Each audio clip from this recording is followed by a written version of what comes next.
بسم اللہ الرحمن الرحیم۔ ناظرین، آج کا پہلا ویلاگ نمبر 1، صفحہ ہے 252 252۔ ناظرین، قرآن کریم کا ترجمہ، تشریح اور تفسیر پیش خدمت ہے۔ کتاب کا نام ہے معارف القرآن، جلد اول، سورۃ الفاتح سے لے کر سورۃ البقرہ، پارہ نمبر 1 سے لے کر پارہ نمبر 3، رکوع ہے 8واں۔ رائٹر ہیں اس کتاب کے مفتی اعظم پاکستان حضرت مولانا مفتی محمد شفیع صاحب رحمۃ اللہ علیہ۔ بسم اللہ الرحمن الرحیم۔ الحمد للہ وکفی وسلام علی عبادہ الذین اصطفی۔ نام مصطفیٰ سے دلوں کو سرور ملتا ہے، نگاہیں فکر کو تازہ شعور ملتا ہے۔ نصیب کیسا بھی ہو وسیلہ محمد دے کر، خدا سے جو بھی مانگے ضرور ملتا ہے۔ 252 پیج، ویلاگ نمبر 1۔ بلا من کسب سیئۃ واحاطت بہ خطیئتہ فاولئک اصحاب النار هم فیہا خالدون، والذین آمنوا وعملوا الصالحات اولئک اصحاب الجنۃ هم فیہا خالدون۔ کیوں نہیں جس نے کمایا گناہ اور گھیر لیا اس کو اس کے گناہ نے، سو وہی ہیں دوزخ کے رہنے والے، وہ اسی میں ہمیشہ رہیں گے، اور جو ایمان لائے اور عمل کیے نیک، وہی ہیں جنت کے رہنے والے، وہ اسی میں ہمیشہ رہیں گے۔ خلاصہ تفسیر: خلود فی النار کا ضابطہ: بجز چند روز کے تم کو آتش دوزخ کیوں نہیں لگے گی، بلکہ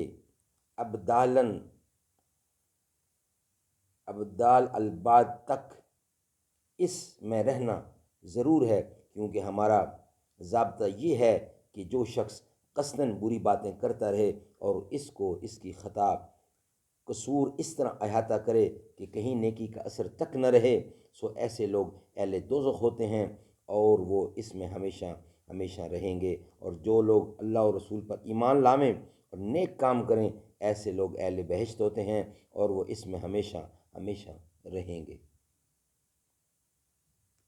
فائدہ: خطاؤں کے احاطہ سے جو معنی اوپر ذکر کیے گئے ہیں، اس قسم کا احاطہ اس معنی کے ساتھ کفار کے ساتھ مخصوص ہے، کیونکہ کفر کی وجہ سے کوئی بھی عمل صالح مقبول نہیں ہوتا، بلکہ کفر کے قبل اگر کچھ نیک اعمال کیے بھی ہوں تو وہ بھی ضائع اور ضبط ہو جاتے ہیں۔ اسی وجہ سے کفار میں سرتاپا بدی ہی بدی ہوگی، جس کی جزا ابدی جہنم ہوگی، بخلاف اہل ایمان کے کہ اول تو ان کا ایمان خود بہت بڑا عمل صالح ہے، دوسرا اعمال فریہ بھی ان کے نامہ اعمال میں درج ہوتے ہیں، اس لیے وہ نیکی کے اثر سے خالی نہیں، پس احاطہ مذکور ان کی حالت پر صادق نہیں آتا۔ خلاصہ یہ ہوا کہ جب اس ضابطہ کی روح سے کافر کا ابدی جہنمی ہونا ثابت ہو گیا، تو چونکہ حضرت موسیٰ علیہ السلام خاتم الانبیاء نہیں ہیں، آپ کے بعد حضرت عیسیٰ علیہ السلام اور حضور اکرم بھی نبی ہیں، تو یہود ان کا انکار کر کے کافروں میں شامل ہو گئے، اس لیے اس ضابطہ کی روح سے وہ بھی خالد فی النار ہوں گے، تو ان کا دعویٰ مذکور رد لیل قطعی، مذکور دلیل قطعی سے باطل ٹھہرا، ان کی بات کوئی وزن نہیں ہے۔ اللہ تعالیٰ سمجھ دے۔ ناظرین، پہلا ویلاگ کمپلیٹ ہوا، دوسرے ویلاگ کے ساتھ آپ سے ملاقات ہوگی انشاءاللہ۔